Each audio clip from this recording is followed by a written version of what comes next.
incentive that ends up in monopoly. So the game is rigged. And the thing is, we all take it because we want to be the ones that get ahead. You know, we all dream to be the successful entrepreneur. But that's just wrong. And anybody who's been an athlete knows that if you're in that situation, you don't run. You don't hope to be the guy number 3.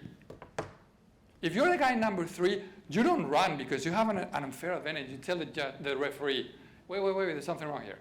You don't just run and say, oh, I won, I don't care. And if you're any of the other guys, you don't run because it's unfair. What's happening is that we all run hoping to beat the guy number 3. To either be the guy number 3 or beat the guy number 3. But we just don't do that. So how do we fix it? What do we do? By the way, is this message to anti-capitalists? I don't know. You ask these people. Very smart scientists. The Wall Street Journal. A mega capitalist, Peter Thiel. Very well-known economist. Pop culture figures. Civic figures. I mean, we all know this. We all know the system is not right, but we don't know what to do about it. So we should do something about it. And it all comes down to personal choices. It's every day, it's every minute, we're faced with these choices, and we decide to cross the line or not. And when we cross enough lines, we just feel like we can't stop doing that. Let me tell you 1 minute of choices. All these choices have happened to me in the last month, not in the 15 years of Candy, just in the last month. You get offered a big investment from China, Chinese money tied to the government. Do you take it? And, oh, well, but you know the human rights and authoritarianism in their government. Okay, let me tell you this. You get offered big money from US investors. Do you take them? Because, you know, human rights, torture, invading other countries. I mean, it depends on how you look at it. And you can go on. Same thing has happened in Russia. Same thing happens with money from Israel. Same thing has happened with Saudi Arabia. Where do you draw the line and say, okay, I will take money from this, but not from this? Or I will take money from anyone, because money is money, and you know, I can't control what they do, but if they help me, I will help the world. Could be. We'll take money from a big arms manufacturer, because as it turns out, they own the largest healthcare consultancy in the world. It's a natural partner for me. But they manufacture the weapons that I'm against. So, okay, I won't partner with them either. How about Google? When Google comes and say, we'd be interested in buying you. Are they evil? Because honestly, lately, I think they're changing a lot. I've known the Google before. We're Google partners, strategic partners for precision medicine, and I've seen them in the inside, and they've changed a lot. Don't get me started about Facebook. I don't have Facebook account. Swiss money. You deal with Swiss banks and all the things that did in World War II and all these privacy laws in the banking. All that happened to me last month. Where do you draw the line? If your lines are too narrow, you just can't operate. Yes, I'm sorry, but jump off the capitalism bandwagon and live in the woods. If your lines are too wide, then this will never end. We will all keep crossing lines. So what do we do? Let me bring it back to IDE and startups and all that. It used to be, not that long ago, that you work 120 hours a week, or more if you could. It used to be, it doesn't matter about profitability. You got to grow at all costs, and you have to be in Silicon Valley. And you hustle or die trying. Now we're seeing more and more that you work however much feels right. You focus on revenue, not just growth. You know, WeWork and Uber and all those IPOs of companies that have said they will never be profitable, and then investors keep on throwing money at them, which I don't get. You build a sustainable company, you can have remote teams and take care of yourself. That's a mind shift. You know, that's changing. And I think you're aware of that, and I think you're sensitive to that. And I think at this point, I'm preaching to the converted. But if any of you are still thinking of the old ways of entrepreneurship, take a step back and say, things are changing. You don't have to go crazy. And as a matter of fact, if you need to work 120 hours a week because you have to, not because you want to, I want to. I love what I do. I have so much fun when I'm in front of the computer. I have so much fun when I'm in a hospital discussing how we can help them, that I do work so many hours. But I will never ask my people to do that. I do sometimes send them a message at night or call them at night and say, dude, we have a big problem. We have to do this. But the next day, they can take the day off. In my company, we don't work on Fridays, nor Saturdays or Sundays. And that's all good. If your business model is not good enough, you can't take it. But if it's good enough, you should be able to take it. So where do we go from here? You can play the game with the rules of the myth. You could go into this myth of startups and making money and raising capital and chasing the buck. And then at the end of the day, you'd be sitting alone. You'd be the owner of everything.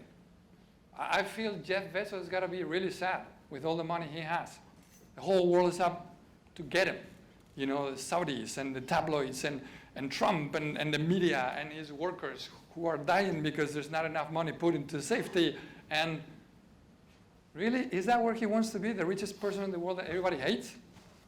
I don't think so. So take a step back. Instead of being that person looking at, I own everything and now so what? Let's see what we can do. First thing we got to do is stop thinking about the myth and start talking about the legends. Take our glasses off and say, no more lies.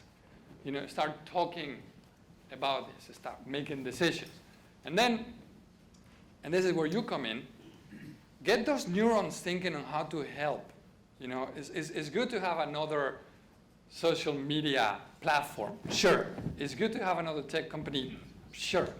But could some of you invent the next society, the next cure for cancer, the next something useful, please? Can we focus all our energy, productive, creative energy on that? Equality, then there's equity, there's liberation, but maybe there's something else. And that is social. But same can be applied to healthcare, same can be applied to finances, same can be applied to any of the areas that society needs help with. Let's try to focus on those. Because those changes are going to come about in 4 areas, and I'm almost done. One is going to be the boardroom. Establish large corporations have a lot to say in this. Corporations are becoming more powerful than governments. So when some of you go into those corporations, if Dimitri hasn't left PwC yet, maybe he can help from the inside. I don't know. But some of the change has to come from the corporate board. Somebody at the corporate level has to say, you know what, there's other things to do with. There's other ways to do things. Let's discuss this. Another change will come from the political world. And politics, it's complicated. It depends on culture. It's not an absolute, but it's always changing. So instead of single-mindedly following a mantra, let's discuss politics from a new perspective, maybe a global perspective, maybe a cultural perspective.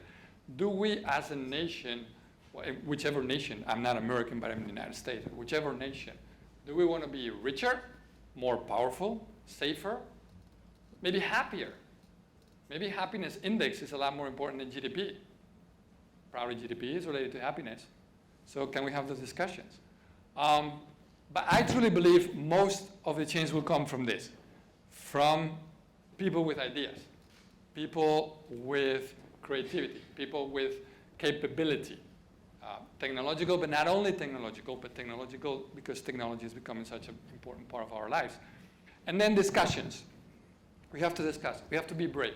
We have to put ourselves in the line. We have to stand up and say, I believe this, and you might not agree with me, but I feel I must tell you, because if nobody says things because they fear for the next step, then nobody would say anything. I don't know if this has been as controversial as I fear it would be, but maybe Bill is hating me right now and he's never going to talk to me again or invite me again. I can take that risk, but I feel we should. So here's my contact, anything you want. Try to raise the next generation of hackers. Have a hacker mentality. Try to raise the next generation of hackers. And don't do it for them. That's my son, by the way. That's a true picture. He's not that little anymore. He's 17, but I've been at this for years. Not for their sake. Don't do it for them. Don't help your children because they're your children. Help them so they can help others. Don't think of the next step. Don't think of your company. Think, how does your company help others? You know, when you mentor someone, you're not mentoring them for them. You're mentoring them so the message goes on, so the values continue. So don't draw the line next to your feet. You know, look further, draw it far, and take one step, help someone else. Thank you.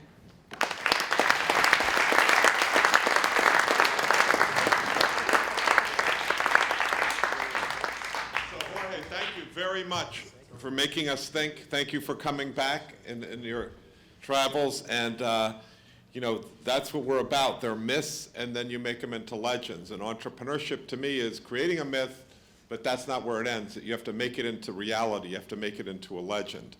And we have to be authentic about it. And we've talked a lot about this week about entrepreneurship is not about making money. That does happen. That is, we use that force. But it's about making the world a better place. And I think you hit on it very well there. And there's some things here, Aaron Schwartz and Edward Snowden. We'll talk about that later. That's interesting comments. But one thing that unites us all here, we talked about this the other night, is entrepreneurship. You know, Ed and I disagree on politics. He's wrong, I'm right. But that doesn't mean that we can't have a civil discussion, and we do. We all agree on entrepreneurship. And that's one thing that unites us. And everyone in this room, I think it's more today, we need to focus on the things that unite us. And what does unite us is entrepreneurship. The world is having a difficult time. It's bifurcating.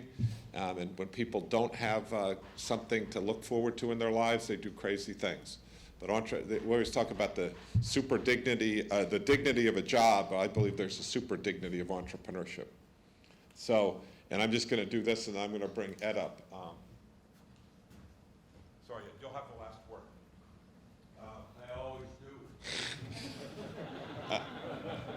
I just want to, for this, I had some comments otherwise, but I just want to read, I think the final word from my standpoint goes to someone in this class who wrote a WhatsApp last night. And I just want to read this because we always talk about the strength of the pack is in the wolf. Every wolf in this room needs to be strong, but the strength of the wolf is in the pack and us working together and what we've created this week. And I don't know who wrote this. I would like to know if someone.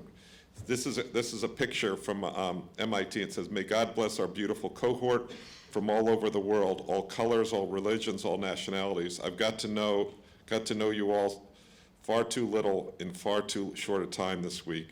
May you and your families and your stakeholders find health and happiness and prosperity. We've seen how disciplined entrepreneurship truly has the power to change the world, creating values and personal wealth for stakeholders and lifting millions out of poverty." I would just say it is not disciplined entrepreneurship that does that. And it's not just about creating wealth. It's about creating hope. It's about creating pride. It's about creating rigor in people's lives. And that will change the world. The problems that are created in this world are solved by the human spirit of creativity and innovation and then getting it done. And it's not disciplined entrepreneurship, it's you. It's every single person in this room that does it. Disciplined entrepreneurship is just kind of somewhat of a myth, and I hope a legend, but it's not what gets it done. It's won by the people on the field. So, with that, I will bring the person who has done more for entrepreneurship than anyone else in the world, and that is Ed Roberts. And so he can kind of have the final word, and then I'll just wrap up. But for those you don't know, Ed he's been here 5 degrees from MIT. 4.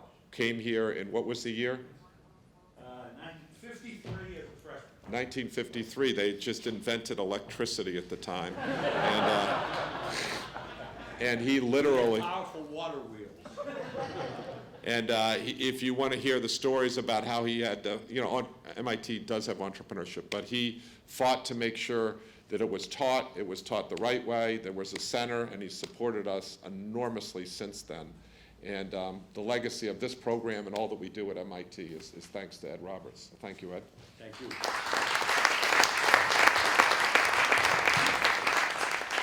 So I want to briefly deal with three things about entrepreneurship. The first thing I want to deal with is I want to deal with MIT and its history. So it didn't start in 1953 when I was a freshman. And it didn't start when I got my degrees and what have you, and I became a faculty member. But in fact, it started actually accidentally almost the same time that I got my final degree at MIT. And it started with an alum who was a very successful alum. He actually built a company right down the street in what now is E52. It was National Research Corporation. And he was a brilliant technical guy out of Kodak, where he was doing wonderful work, and decided that what he really wanted to do is he wanted to take ideas and try to see if he could turn ideas into companies. So he started a company called National Research Corporation, and it did a lot of interesting kinds of things, but the one thing he did that everybody knows about is during World War II, he took on a contract from the U.S. Army to try to see if they could freeze blood, because overseas the issue of being able to take care of your troops was critical and dependent on blood supply, and they tried blood and they failed. They couldn't freeze blood so that it could be unfrozen and used, but while they were doing it, they started trying to see if they could freeze other kinds of liquids and make something good happen out of it. They succeeded in only one case. It was orange juice. And Minute Maid orange juice was created 100 yards down the street. And Minute Maid orange juice was spun out of MIT, and when it reached $100 million in revenues, Coca-Cola bought it. And that was the only thing going on. That guy then left, went to the Army as Assistant Secretary of the Army for R&D, got into an argument about whether NASA was going to be an Army activity or whether NASA was going to be an independent activity, quit, and came back and went in to see the Dean of the Sloan School and said, hey, I got nothing else to do. Would you mind if I started a course in entrepreneurship at MIT in how you can go about building a business? His name was Dick Morse, and the dean says, why not? Because he wasn't going to have to pay for it. This guy was going to do it free. And we started the first course in entrepreneurship at MIT called New Enterprises. He had in the MIT catalog 3 lines describing what New Enterprises was going to do. It was going to take students and help them understand what was involved in building an entrepreneurship firm. And it's very important because he was looking at his market and he said, class limited to 15 students. 15 students. That was essentially not a statement of protection of him. It was a statement of realism as to how many students might sign up in 1961 for a course in entrepreneurship. Today, by the way, we teach entrepreneurship in 2 sections every semester of the year, and we have overflow classes in New Enterprises, and it's just a beginning course of a sequence. Okay, so that's where it started. Now, in 1963, by accident, we had a center at MIT from NASA called the NASA Organization, NASA Research Center #1, Aerospace Research Center #1 in the Aero Department. And we had, 2 years before, NASA's first center, which was called NASA Organization Research Center #1 in the Sloan School. Those were the 2 most distant parts of MIT. And I was associate director as a punk to a very distinguished guy who had been head of the Department of Psychology at Yale and at Michigan. He was the boss, I was the kid in this new Center on Organization Research. And the head of the Center on Aerospace Research calls my boss, Don Marquis, and says, I got a political problem, Don. Maybe you can help me. And Don says, well, what do you mean you got a political problem? What's your problem? He said, NASA headquarters has just said they'd like me to write a report on how government-sponsored research benefits society. And there's nobody in the Aerospace Center that would have a clue as to how to go about writing a report like that. Maybe somebody down your way, across the campus, in a department that nobody in the engineering school really talks to very often, the management school, maybe somebody down your way could come up with a way of writing this report for NASA about how government-sponsored research helps society. And if you can find anybody, I'll pay for it. And Marcus goes up to me, he says, hey, come on with me. We're going to go down and meet this guy and talk to him. And we walk across campus. It's late fall. We got our coats on. We go in. We're well received. We take our coats off. We sit down.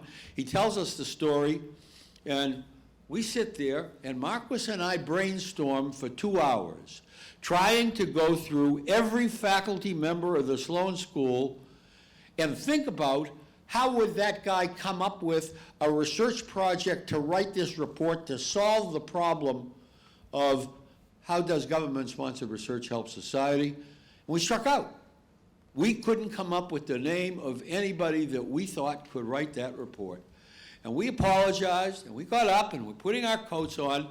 I was a second-year assistant professor.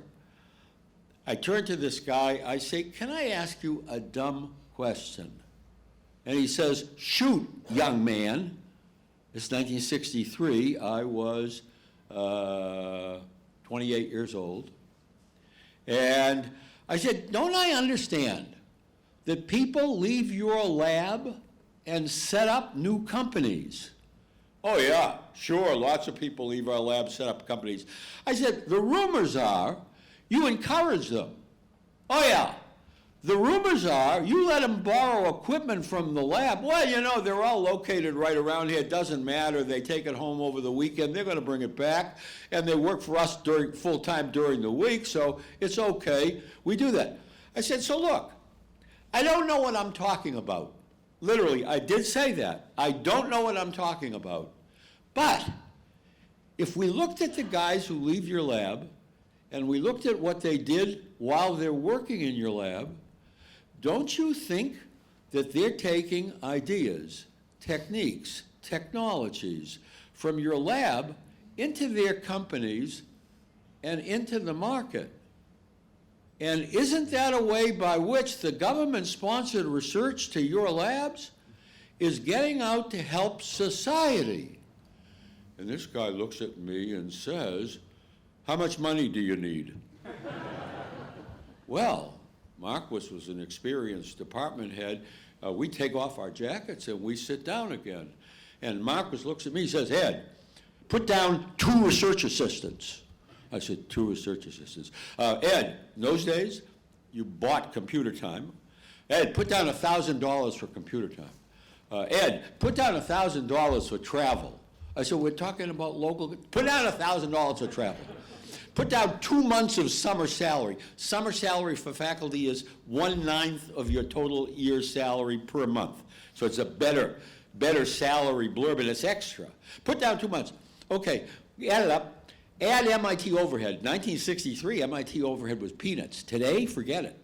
I mean, you don't want to talk to MIT about its overhead. We add it all up. I turn to him, I say, for the next 9 months, we're going to need $16,900. Literally, true. It's not a myth, it's truth. He says, you got the money. When you get back to your office, send me a paragraph. We put our coats on, we walk out the door.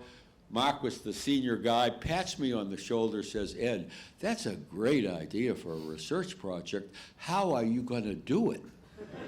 And I said, Don, I don't have a clue. And he laughs, he says, it's going to be a great research project anyway. We get back to the office, I go into my office, I got to give this guy a paragraph. Well, for a paragraph, I need a title to know what I'm going to put in the paragraph. So I sit there thinking about a title, and I come up with the title. And the title is The Transfer of Government Research to the Market via the Formation and Growth of Technology-Based New Enterprises. And entrepreneurship research was born at MIT in 1963 by an accident of a government agency asking a government-sponsored laboratory to do a very dubious kind of report to get started. So I started entrepreneurship research at MIT. So now there were two things going. We had one course, Dick Morse, New Enterprises. We had one researcher, Ed Roberts, a second-year assistant professor, doing some studies of spin-off from the Aerospace Department labs. And that was what there was in entrepreneurship at MIT by 1963. And I started to do some more work. And as I did work, people said to me, "Hey, Ed, why are you wasting your time